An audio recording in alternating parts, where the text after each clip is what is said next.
5 Stelle Sardegna presenta Die pro Die. In collaborazione con A Castelsardo, davanti un'incantevole vista sul mare, il ristorante La Guardiola ti aspetta con i suoi raffinati e gustosissimi piatti, la ricerca dei sapori e dei colori, immersi nel centro storico della bellissima Castelsardo, in piazza Bastione 4. La storia ti aspetta, la scelta dei sapori più ricercati. Alcocar, concessionaria Kia. Alcocar, nuovo e usato garantito.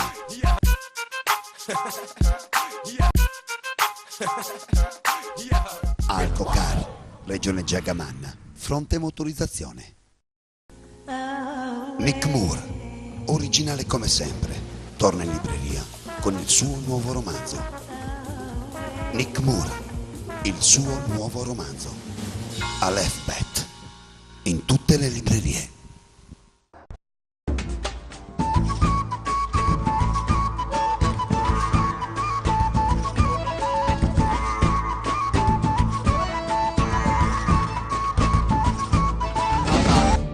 Bentrovati in questa nuova puntata di pro Die. Noi siamo a Olbia, siamo in questo bellissimo molo di Olbia, siamo qui a parlare con l'onorevole Matteo Sano, intanto al quale diciamo buonasera e ben trovato. Buonasera a voi. Sapete tutti tutto ciò che sta succedendo purtroppo in Campania. Ho saputo da fonti sicure, poi lei mi dirà se è così, ma credo che sia così, che si vogliono portare circa 60 quintali di immondizie in Sardegna dalla Campania, vero? Ma un'agenzia di stamattina parlava della disponibilità da parte della Regione Sarda di ospitare, appunto, se così si può definire, 60 tonnellate di rifiuti campani. Io credo che anche questa volta i rifiuti campani forse è meglio che rimangano in Campania. La Sardegna non è la pattumiera d'Italia e tantomeno credo che il fatto stesso che le due regioni siano governate dal centro-sinistra voglia e debba significare per forza disponibilità ad accogliere i rifiuti di altri, che per colpa del malgoverno appunto che c'è in Campania in questo momento non devono gravare sulla disponibilità e sulla nostra regione, che chiaramente tutto è tranne che spazzatura. Mi perdoni onorevole, ma questo vociare è partito comunque dall'assessorato, quindi dell'ambiente della regione Sardegna, non dall'assessore ma comunque... Da fonti certo dell'assessorato stamattina davano questa notizia. Noi chiaramente ci ribelliamo a tutto ciò, spero che siano solo notizie e che non ci sia niente di vero, perché se questo fosse nuovamente vero noi ci opporremo e faremo le barricate e bloccheremo chiaramente i tir che vengono in Sardegna. Noi naturalmente siamo molto dispiaciuti di tutto ciò che sta succedendo in Campania, ci mancherebbe altro, siamo molto vicini ai nostri connazionali della Campania, ma sicuramente ci sarà grande divisione nel qual caso dovesse succedere una cosa di questo tipo in Sardegna tra destra o sinistra, ma io credo tra cittadini e cittadini. Beh certo, al di là di, diciamo, a noi questo dispiace, i cittadini campani sono dei cittadini italiani, quindi la solidarietà con nazionali credo che è alla base dei nostri principi e dei nostri valori, soprattutto però mi preme precisare questo, che ciascuna regione intanto debba autodeterminarsi, autogovernarsi e governarsi anche e soprattutto per quanto riguarda una materia così importante che è quella dello smaltimento dei rifiuti. Grazie onorevole, sono molto d'accordo con lei, però ritorniamo a parlare della nostra Sardegna. Ma lei è 3 anni e mezzo che fa parte di questa coalizione, lei è Alleanza Nazionale, quindi è l'opposizione praticamente al governo. Orgogliosamente dice lei, giustamente. La domanda che io le faccio però è questa: crede che comunque in Sardegna in questi 3 anni e mezzo sia cambiato qualcosa? Qualcuno ha detto ah sì, sono cambiate tante cose, stiamo facendo grandi migliorie, qualcuno invece si lamenta, questo a prescindere comunque dai colori politici. Qual è il suo pensiero vero da cittadino sardo e tra l'altro da anche poi sindaco della città di Telti? Ma mi preme precisare questo, intanto che non è cambiato niente, anzi è peggiorato tanto in Sardegna in questi 3 anni e mezzo.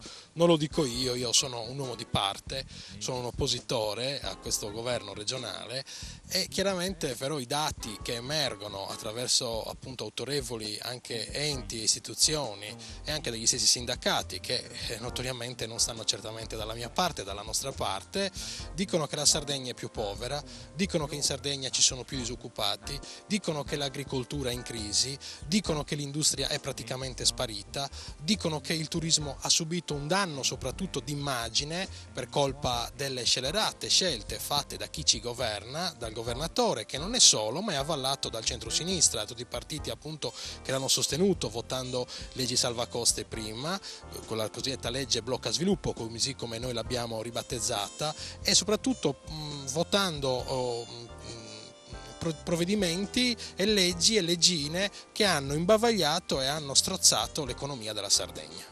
Guardi, io dico sempre una cosa, destra o sinistra, l'importante è che poi comunque si lavori e si migliori nella nostra isola, perché questo è sicuramente alla base di tutto. Lei è giovanissimo, l'abbiamo già detto, è il più giovane onorevole poi di questa regione Sardegna. Oggi com'è cambiato Matteo Sanna? Come è cambiato Matteo Sanna? Matteo Sanna viene da un'esperienza fatta prima in provincia, al governo, e ora da 3 anni e mezzo di opposizione. Chiaramente fare opposizione è più facile. Governare è sempre più difficile, perché comunque governare significa affrontare problemi quotidiani, problemi che riguardano comunque l'intero territorio, significa proporre, significa soprattutto progettare per il futuro e per il futuro delle giovani generazioni in modo particolare. Fare l'oppositore è facile, è più facile chiaramente, senza comunque tralasciare un aspetto molto importante, che è quello dell'opposizione fatta anche con proposte, così come noi la stiamo facendo, che richiede grande attenzione, che richiede soprattutto grande predisposizione all'ascolto e soprattutto richiede una preparazione che va fatta e va soprattutto affinata quotidianamente, studiando, vedendo e rivedendo proposte fatte anche da altri, perché non tutto ciò che viene proposto e che è stato proposto anche in passato è negativo, ma le cose buone chiaramente vanno fatte proprie, vanno migliorate, riviste e adattate alla realtà nella quale si vive, soprattutto nella realtà che si amministra. Io la ringrazio per essere stato nostro ospite quest'oggi. Ritornerei ancora una volta a quello che poi è stato l'argomento iniziale, cioè ma se lei fosse stato, come dire, al potere, o comunque se lei fosse stato un amministratore campano, al posto loro, che avrebbe fatto? Il suo primo pensiero quale sarebbe stato e come avrebbe agito? Innanzitutto la prima cosa che avrei fatto sarebbe stata quella, non oggi, la contingenza, ma forse 20 anni fa, 15 anni fa, e parliamo sempre delle stesse amministrazioni, gira e rigira succedono, e chiaramente avrei predisposto delle azioni atte a creare intanto degli inceneritori o comunque trasformare questa spazzatura in fonti alternative anche di energia. Io penso alla Germania, penso ad altre regioni, ad altre nazioni dove la spazzatura diventa risorsa energetica per gas, per produrre comunque anche altre forme di materia come può essere appunto il concime, come possono essere le biomasse, quindi una raccolta differenziata che ti porta poi a qualificare i determinati rifiuti ed utilizzarli nella vita quotidiana per concimi, per energie e per tante altre cose. Come fanno a Bologna, credo che siano primi forse in Europa. Certo, come fanno a Bologna e come fanno in altre realtà. Credo che forse anche senza grosse risorse, che mi risulta che ne siano state spese tantissime per aprire fantomatiche discariche che alcune non sono neanche mai partite, soprattutto occorrerebbe più Stato e una presenza maggiore anche delle autorità locali. Il fatto stesso che comunque il governatore Bassolino in questo caso dica che tutto va bene, che non è colpa sua, credo che debba far riflettere tutti, debba far riflettere soprattutto i cittadini che vanno a scegliere certi amministratori. Io la ringrazio, onorevole, grazie di cuore. L'appuntamento per quanto riguarda Die Pro Die è alla prossima puntata. Noi seguiremo però questo percorso e seguiremo queste notizie che, ripeto, pare che vogliono portare qui le immondizie della Campania. Arrivederci a tutti. Die Pro Die. In collaborazione con...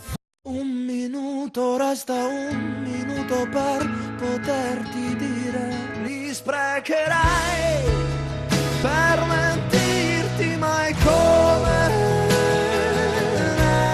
Da Madò Parrucchieri a Sassari. Havana Fast Food. la paninoteca di Sassari. L'unica paninoteca che stuzzica e spizzica il tuo palato. Havana Fast Food, la paninoteca di Sassari. I panini più buoni fino a notte tarda. Havana Fast Food, in Piazzale Segni, a Sassari.